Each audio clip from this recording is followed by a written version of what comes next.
অনেকেই কমপ্লেন করেন Jio grow bag যেগুলো নেন লম্বাগুলো এগুলো হেলে পড়ে যায়। আমি বলি এটা হেলে পড়বে আর কি, তবে এটা হেলে যাবে না, কিছু টিপস রয়েছে।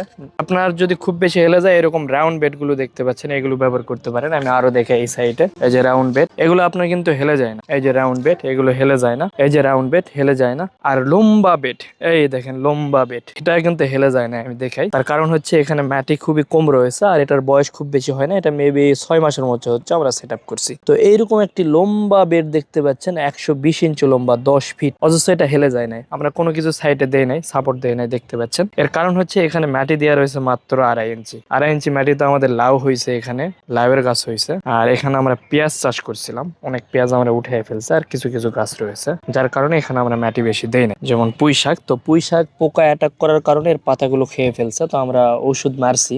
কিছুদিন পরে হয়তো বা এগুলো নতুন করে পাতা হবে, তখন আর খেতে পারবে না। যেমন এগুলো বাইর হচ্ছে, এগুলো আর খাইতে পারবে না, কারণ পোকাগুলো মারা গেছে, আর সমস্যা হবে না। তো মূল সমস্যা হচ্ছে আপনারা বারবার কমেন্টস করেন যে আমরা ব্যাগের তলে ইট দেই না, আর হচ্ছে আমাদের ব্যাগ অনেকটা হেলে পড়ে। তো আমি দেখালাম আসলে কয়টা ব্যাগ হেলে পড়ছে, একটু দেখেন। এগুলো সবগুলোই কিন্তু দাঁড়ায় রয়েছে মোটামুটি, কিছু কিছু ব্যাগ হেলে যায়, এটার কারণ রয়েছে আমি বলতেছি। রাউন্ড বেড গুলো কিন্তু হেলে যায় না, আপনার যায় হচ্ছে এই লম্বা বেড। যেমন এখানেও একটা 120 ইঞ্চি রয়েছে, এটা কিন্তু 1.5 বছর বয়স হয়েছে, যার কারণে এর তো সাইডটা একটু নরম হয়েছে। আর একটা বিষয় হচ্ছে দেখেন মাটিগুলো হেলে পড়েছে। যেমন আমরা টমেটোর গাছ আগে লাগাইছিলাম, টমেটোর গাছটা হায়াত শেষে যেটা আমরা প্রচুর টমেটো পাইছি, নতুন করে আমরা বেগুনের গাছ লাগাচ্ছি। তো বেগুনের গাছগুলো একটু বড় হলে এটা আমি ঠিক করে দেবো। তো দেখেন এই যে মাটিটা হেলে পড়ছে না, এই হেলে পড়ার কারণে কিন্তু এটাও হেলে পড়ছে। যদি আপনি এই জিনিসটা ঠিক করতে চান, আপনারা করবেন কি, এই মাটিটা হেলে পড়ার জন্য যেহেতু হয়েছে, আর শক্ত মাটি হলে এটা করতে পারবেন না। মাটি হতে হবে ঝুরঝুরে, এরকম দেখছেন একদম ঝুরঝুরে মাটি। এরকম মাটি করতে হলে আপনাকে কোকোপিট মিক্সার করতে হবে প্রচুর। যদি কোকোপিট, কোকো ফাইবার এগুলো মিক্সার করতে পারেন, তখন এরকম ঝুরঝুরে মাটি হবে।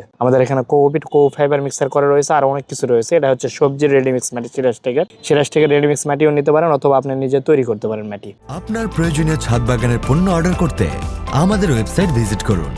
তো এই ব্যাগগুলো যেটা সোজা করার মূল এই যে দেখেন এই পাঁচগুলো রয়েছে না, পাঁচগুলো আপনি এইভাবে বাড়ি দিবেন। তো বাড়ি দিলে হবে কি, আপনার এই জিনিসটা উঠে যাবে, দেখেন সোজা হয়ে গেছে। তো আমি এটা পরে করতে চাইছিলাম, কারণ কি এখানে বাড়ি দিলে এই যে আমার একটা বেগুনের গাছ ভিতরে চলে গেছে।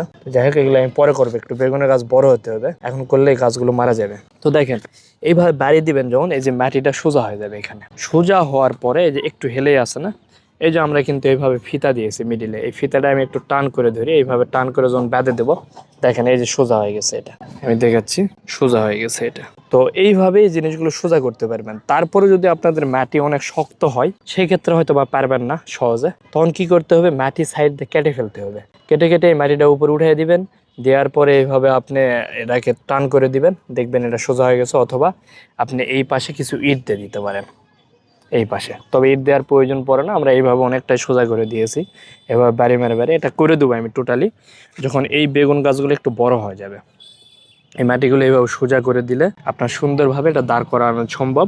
হেলে যাওয়ার কোনো সমস্যা নেই, হেলে গেলেও আপনি ঠিক করতে পারবেন আশা করি এই ভিডিও দেখে।